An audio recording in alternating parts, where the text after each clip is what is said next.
السلام علیکم۔ کم سے کم ایک دفعہ درود شریف پڑھ کر نیچے کامنٹ میں ڈن لکھ دیجیے۔ جب کبھی خون کے رشتے دل دکھائیں تو حضرت یوسف علیہ السلام کو یاد کر لینا، جن کے بھائیوں نے انہیں کنویں میں پھینک دیا تھا۔ جب کبھی لگے کہ تمہارے والدین تمہارا ساتھ نہیں دے رہے تو ایک بار حضرت ابراہیم علیہ السلام کو یاد کر لینا، جن کے بابا نے ان کا ساتھ نہیں دیا بلکہ ان کو آگ میں پھینکوانے والوں کا ساتھ دیا۔ جب کبھی لگے کہ تمہارا جسم بیماری کی وجہ سے درد میں مبتلا ہے تو ہائے کرنے سے پہلے صرف ایک بار حضرت ایوب علیہ السلام کو یاد کرنا، جو تم سے زیادہ بیمار تھے۔ جب کبھی کسی مصیبت یا پریشانی میں مبتلا ہو تو شکوہ کرنے سے پہلے حضرت یونس علیہ السلام کو ضرور یاد کرنا، جو مچھلی کے پیٹ میں رہے اور وہ پریشانی تمہاری تمام تر پریشانیوں سے زیادہ بڑی ہے۔ اگر کبھی جھوٹا الزام لگ جائے یا بہتان لگ جائے تو ایک بار حضرت عائشہ رضی اللہ تعالیٰ عنہا کو ضرور یاد کرنا۔ اگر کبھی لگے کہ اکیلے رہ گئے ہو تو ایک بار حضرت آدم علیہ السلام کو یاد کرنا، جن کو اللہ نے اکیلے پیدا کیا تھا اور پھر ان کو ساتھی عطا کیا۔ تو تم نا امید نہ ہونا، کیونکہ تمہارا بھی کوئی نہ کوئی ساتھی ضرور بنے گا۔ اگر کبھی اللہ کے کسی حکم کی سمجھ نہ آ رہی ہو تو اس وقت حضرت نوح علیہ السلام کو یاد کر لینا، جنہوں نے بغیر کسی سوال کے کشتی بنائی تھی اور اللہ کے حکم کو مانا، تو تم بھی ماننا۔ اور اگر کبھی تمہارے اپنے ہی رشتہ دار اور دوست تمہارا تمسخر اڑائیں تو نبیوں کے سردار حضرت محمد صلی اللہ علیہ وسلم کو یاد کر لینا۔ تمام نبیوں کو اللہ نے آزمائش میں ڈالا کہ ہم ان کی زندگیوں سے صبر و استقامت، ہمت و تقوی اور ڈٹے رہنے کا سبق حاصل کریں۔ قیامت کے دن اعلان ہوگا، صبر کرنے والوں کھڑے ہو جاؤ۔ ایک چھوٹی سی جماعت کھڑی ہوگی، مردوں اور عورتوں کی۔ اب اللہ ان کو نہ ہائی لائٹ کرنا چاہتے ہیں، تو اگر فرشتے بیریئر پہ روک لیں گے، بھائی رکو بھائی، آپ لوگ کہاں جا رہے ہیں؟ وہ کہیں گے ہم جنت میں جا رہے ہیں۔ اور کہاں جا رہے ہیں؟ ارے ابھی تو حساب ہی نہیں شروع ہوا، تمہیں کس نے کہا جنت میں جاؤ؟ پہلے حساب دو پھر جانا جنت میں۔ پھر وہ کہیں گے ہمارا حساب ہے ہی نہیں، ہم بے حساب لوگ ہیں۔ اب فرشتوں میں مکالمہ ہو رہا ہے کہ یہ کون لوگ ہیں؟ میدان سن رہا ہے، آپ کون لوگ ہیں؟ وہ کہنے لگے جانتے نہیں ہو، ہم صبر کرنے والے ہیں، صبر والے ہیں۔ تو فرشتے کہیں گے اچھا بھائی بیریئر ہٹاؤ، ان لوگوں کو جانے دو، یہ تو اللہ کے صبر والے لوگ ہیں اور اللہ تعالیٰ ان کے ساتھ ہمیشہ رہا ہے۔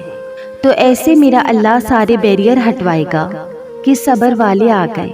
اور اللہ کی قسم، زندگی میں حسن صبر سے آتا ہے، برداشت سے آتا ہے، غصے سے نہیں آتا۔ اگر آپ کی فیملی ہے، آپ کے گھر والے ہیں، آپ دفتر والے ہیں، اگر اپنے گھروں میں خوشیاں دیکھنا چاہتے ہیں تو اپنے آپ میں صبر پیدا کریں، برداشت پیدا کریں۔ کیا کرتے ہو؟ انتظار۔ کس چیز کا؟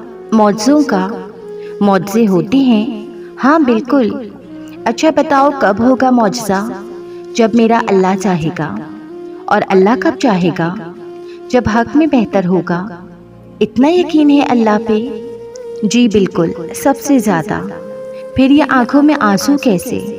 یہ تو بس ثبوت ہے کہ خدا کا بندہ بہت کمزور ہے اور خدا کے کن کا محتاج ہے، اور سارے آنسوؤں پر صبر کیے ہوئے ہے، تمام تکلیفوں پر صبر کیے ہوئے ہے، اور اللہ کی طرف سے صبر کے صلے کے انتظار میں ہے۔ اور جب کوئی ٹوٹ کر تڑپ کر اس سے مانگتا ہے نا، تو وہ اس کی ساری دعائیں قبول کرتا ہے، اس کے صبر کی قدر کرتا ہے۔ تمہیں لگتا ہے کہ وہ تمہاری سن نہیں رہا، وہ تم سے بے خبر ہے؟ ارے وہ تو اندھیری رات میں کالے پتھر میں کالی کیڑی ہی سنتا ہے، اس کو بھی رزق عطا کرتا ہے۔ کیسے ممکن ہے کہ وہ 70 ماؤں سے بھی زیادہ پیار کرنے والا تمہاری دعاؤں پر قبولیت کی مہر نہ لگائے گا؟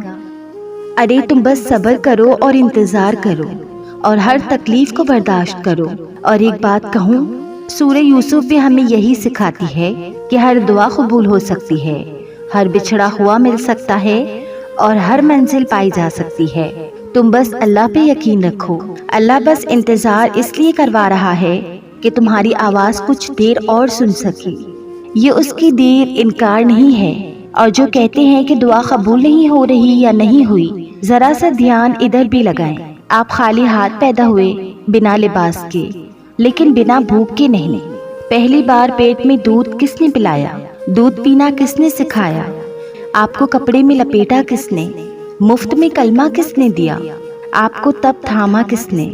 تھوڑا سا بڑے ہوئے تب بھی کمایا کچھ نہیں، لیکن کھلایا کس نے؟ آپ کی عمر کے نہ جانے کتنے اس کلمے سے محروم ہے جو مفت میں آپ کو ملا۔ آپ کی عمر کے نہ جانے کتنے اس وقت قبر میں پہنچ چکے ہیں۔ آپ کی عمر کے اس وقت نہ جانے کتنے ہسپتالوں میں پڑے ہیں۔ آپ کی عمر کے نہ جانے کتنے حالت بد میں ہوتے ہوئے بھی کلمہ شکر ادا کر رہے ہوں گے۔ یوں ہی نہیں فرمایا گیا کہ شکر ادا کرو، صبر کرو کہ مزید عطا ہوگا۔ جی ہاں، شکر مشکل ہے کیونکہ انسان ناشکرا ہے۔ ہم ہمیشہ دوسروں کو دیکھتے ہیں اور دوسروں کی ظاہری نمود و نمائش اور آسائش کو دیکھتے ہیں اور مرغوب ہو جاتے ہیں اور اپنی حالت قابل زار معلوم ہوتی ہے، لیکن یہ نہیں دیکھتے کہ اس مبارک ذات پاک نے ہمیں اتنا کچھ بنا مانگے، بنا طلب کیے، بنا چاہے عطا فرمایا۔ کیا ہم نے کبھی اس کا شکر ادا کیا ہے؟ شکر کرنے کے لیے خود سے نیچے دیکھنے کی ضرورت ہوتی ہے۔ اللہ کی طرف سے عطا کیا گیا یہ کلمہ حق، یہ بھی تو اللہ نے ہمیں عطا کیا، اور صرف اسی بات کا شکر ادا نہیں کر سکتے کہ اس نے ہمیں اس محبوب نبی صلی اللہ علیہ وسلم کا امتی بنایا، جس کے امتی ہونے کے لیے نبیوں نے دعائیں کی، اور ہم ہیں کہ معمولی سی تکلیف، درد پر، آزمائش پر اس سے شکوے شروع کر دیتے ہیں، اور ستم ظریفی یہ کہ اس کی مخلوق سے اس کے شکوے گلے کرنا شروع کر دیتے ہیں۔ اس نے آپ کے لیے بہترین لکھا ہے، بس آپ نے اس پر بھروسہ رکھنا ہے۔ درد، تکلیف، آزمائش کچھ بھی آئے، جتنا مرضی طویل ہو، آپ نے اس وقت میں بھی ہمت نہیں ہارنی، شکوے گلے نہیں کرنے، اس سے شرطیں نہیں لگانی، بس اس کی طرف سے حکم سمجھ کر قبول کرنا ہے۔ پھر انشاءاللہ آپ خود اپنی آنکھوں سے معجزے ہوتے ہوئے دیکھیں گے۔ زیادہ کی طلب ہے تو پہلے جو حاصل ہے اس پر سچے دل سے الحمدللہ کہنا سیکھیے، حالات خود بخود بدلیں گے انشاءاللہ۔ اور ایک بات یاد رکھیں، زندگی میں ہمیشہ وہ لوگ ہی پرسکون رہتے ہیں جو پوری نہ ہونے والے خواہشات سے زیادہ ان نعمتوں پر شکر ادا کرتے ہیں جو انہیں اللہ کریم نے عطا کی ہوئی ہیں۔ اس لیے حاصل ہوئی بھی نعمتوں پر سجدہ شکر ادا کرتے رہا کریں جو بن مانگے آپ کو ملی ہیں، ورنہ اگر ہمارے اعمال کے مطابق ملتا تو شاید صرف سزا ملتی، اور جو ناممکن کے ممکن ہونے پہ یقین کر لے تو پھر اس کا یقین کبھی توڑا نہیں جاتا، اس سے خالی ہاتھ کبھی موڑا نہیں جاتا۔ اللہ تعالیٰ کو کمزور مومن کے مقابلے میں قوی مومن پسند ہے، جو رشتہ اللہ کی ذات کو توڑ کر رکھ دے، اس سے نجات کا راستہ اختیار کر لینا چاہیے۔ یہ جو مشکل آپ پہ آئی ہے نا، یہ اپنا حل ساتھ لے کر آتی ہے۔ بند دروازوں کے آگے رونے سے اچھا ہے کہ آپ سجدے میں اپنے رب کے سامنے رو لو، کیونکہ سجدے میں رونے والوں پر رب کوئی دروازہ بند نہیں کرتا۔ پریشان کیوں ہوتے ہو؟ وہ تو ذرے ذرے کی خبر رکھنے والا تمہیں تنہا نہیں چھوڑے گا۔ اگر خیال اب تک دل سے نہیں نکال رہا تو سمجھ جاؤ اس نے قبول کرنے کی ٹھانی ہوئی ہے، اور تہجد تک اگر وہ لے آیا ہے تو تمہاری ادھوری کہانی بھی مکمل ہونے والی ہے۔ اگر اللہ درد دیتا ہے تو اس کی دوا بھی وہی دیتا ہے، تمہیں آزمائشوں سے گزار کر صبر کا صلہ بھی وہی دیتا ہے۔ جسے سجدہ نصیب ہو جائے اس سے اللہ کا ساتھ نصیب ہو جاتا ہے، اور جسے اللہ کا ساتھ نصیب ہو جائے پھر وہ خوش نصیب ہو جاتا ہے۔ کتنی عجیب سی بات ہے نا، انسان انسانوں کے لیے اسے ہی بھول جاتا ہے جس نے ہم سب انسانوں کو پیدا کیا۔ دنیا والوں کی باتیں ہی رہ جاتی ہیں ساری، ایک اللہ پہ یقین کر لینے سے جیت جاتی ہیں دعائیں ساری۔ اللہ امید نہیں یقین ہے، ایسا یقین جو کبھی ٹوٹ نہیں سکتا۔ سارا جہان بھی تم سے خفا ہو جائے پر تمہارا خدا تم سے روٹ نہیں سکتا۔ وہ خاموشیاں بھی سن لیتا ہے لیکن اسے اظہار پسند ہے بندوں کا۔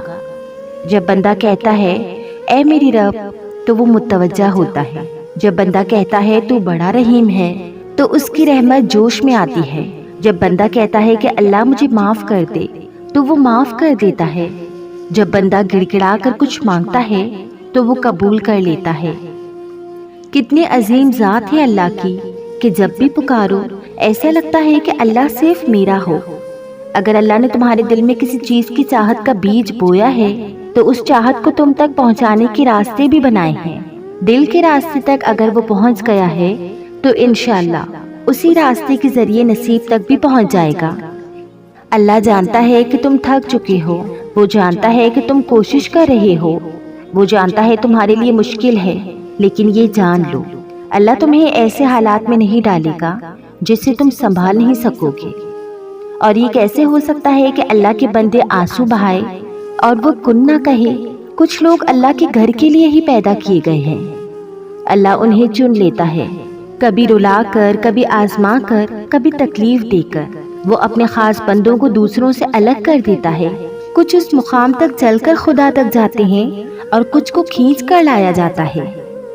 ضروری تو نہیں ہے کہ اللہ نیک اور پرہیزگار لوگوں کو ہی ملے، کبھی کبھی مجھ جیسے گنہگار لوگوں کو بھی اللہ بہت قریب محسوس ہوتا ہے، اور اللہ کبھی نہیں کہتا کہ تم گنہگار ہو میں تمہاری کیوں سنوں، بلکہ وہ تو کہتا ہے آؤ مجھے سناؤ اپنی کہانی، ایک ایک لفظ سنوں گا، ایک ایک آنسو سنبھال کے رکھوں گا، ایک ایک دعا کا اجر دوں گا، صبر کا صلہ دوں گا۔ وہ جانتا ہے میرا بندہ حقیر ہے، اس سے اچھے برے کا علم نہیں، اس سے ہدایت مانگو یا محبت، وہ کبھی ناراض نہیں ہوتا، دوریاں ختم کر دیتا ہے، فریاد سن لیتا ہے، عطا کر دیتا ہے، حالات بدل دیتا ہے، محبت کی لاج رکھ لیتا ہے۔ اس کی شان کریمی یہی ہے، وہ کن فرماتا ہے اور سارے کام سنور جاتے ہیں۔ مایوس کن لمحات میں بھی وہ جینے کا حوصلہ دیتا ہے، یہی اس کی محبت کی حقیقت ہے۔